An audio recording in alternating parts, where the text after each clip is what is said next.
భారతీయ పారిశ్రామిక దిగ్గజం Mukesh Ambani సారథ్యంలోని Reliance industries మరో విప్లవాత్మక అడుగు వేయడానికి సిద్ధమైంది. ఎలాన్ మస్క్ కు చెందిన స్టార్లింక్ శాటిలైట్ ఇంటర్నెట్ సేవలకు దీటుగా సొంతంగా లో ఎర్త్ ఆర్బిట్ శాటిలైట్ వ్యవస్థను నిర్మించేందుకు రిలయన్స్ $1 బిలియన్ పెట్టుబడితో భారీ ప్రణాళికను సిద్ధం చేస్తుంది. ఈ ప్రతిష్టాత్మక ప్రాజెక్టు రిలయన్స్ డిజిటల్ విభాగమైన జియో ప్లాట్ఫామ్స్ లో ఒక భాగం. ఇది భారతదేశపు శాటిలైట్ కమ్యూనికేషన్ ముఖ చిత్రాన్ని మార్చివేసే అవకాశం ఉందని అంచనా వేస్తున్నారు. ఈ భారీ ప్రాజెక్టును ముఖేష్ అంబానీ స్వయంగా పర్యవేక్షిస్తుండటం చూస్తుంటే దీని ప్రాధాన్యతను చాటి చెబుతుంది. శాటిలైట్ లాంచ్లు, పెలోడ్లు, ఉపగ్రహాల తయారీ, యూజర్ టెర్మినల్ వంటి రకరకాల విభాగాల కోసం ఇప్పటికే 6 ప్రత్యేక నిపుణుల బృందాలను రిలయన్స్ ఏర్పాటు చేసింది. అంతర్జాతీయ టెలికమ్యూనికేషన్ యూనియన్ ఐటియు నుండి ఆర్బిటల్ స్లాట్లు కేటాయింపు కోసం టెలికాం శాఖతో చర్చలు జరుపుతూ గ్లోబల్ రేస్ లో భారత్ వెనుకపడకూడదు అనే దానితో రిలయన్స్ వేగంగా పావులు కలుపుతుంది.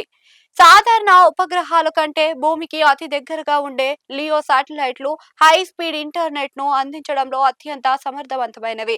ముఖ్యంగా ఫైబర్ కేబుల్స్ వేయడానికి వీలు లేని మారుమూల గ్రామాలు, కొండ ప్రాంతాల్లో నివసించే వారికి ఈ సాంకేతికత వరంగా మారనుంది. కేవలం కమర్షియల్ గానే కాకుండా జాతీయ భద్రత, వ్యూహాత్మక సాంకేతికత పరంగా విదేశీ కంపెనీలపై ఆధారపడకుండా స్వదేశీ శాటిలైట్లు ఎకో సిస్టమ్స్ ను నిర్మించడం ఈ ప్రాజెక్టు ప్రధాన ఉద్దేశం. ఈ రంగంలోనికి వేగంగా ప్రవేశించేందుకు రిలయన్స్ భారీ ప్రణాళికల్ని సిద్ధం చేసింది.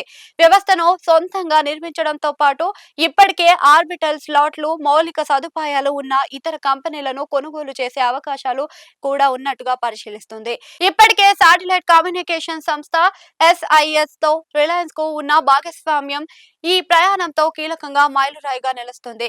చైనా వంటి దేశాలు ఇప్పటికే లక్షలాది ఉపగ్రహాల కోసం దరఖాస్తు చేసుకున్న నేపథ్యంలో భారత్ కూడా డిజిటల్లో సత్తాను చాటుకోవడానికి ఇది సరైన సమయం అని భావిస్తుంది. వచ్చే 2 నుండి 4 ఏళ్లలో రిలయన్స్ తో తన సొంత లియో శాటిలైట్ కక్షలోకి ప్రవేశపెట్టి సేవలను అందుబాటులోకి తీసుకురావాలని లక్ష్యంగా పెట్టుకుంది. గతంలో జియో ద్వారా మొబైల్ డేటా ధరలను తగ్గించి సామాన్యుడికి ఇంటర్నెట్ అందించాలనుకున్నట్లుగానే ఇప్పుడు శాటిలైట్ ఇంటర్నెట్ రంగంలోని రిలయన్స్ సరికొత్త విప్లవంని సృష్టించడానికి ట్రెడ్ వర్గాలు భావిస్తున్నారు. అంబానీ నేతృత్వంలోని ఈ ప్రాజెక్ట్ స్టార్లింక్, అమెజాన్, కుయిపర్ వంటి గ్లోబల్ దిగ్గజాలకు గట్టిగా పోటీనిస్తూ భారత్ ను గ్లోబల్ శాటిలైట్ మ్యాప్ లో అగ్రస్థానంలో నిలబెట్టేస్తుంది.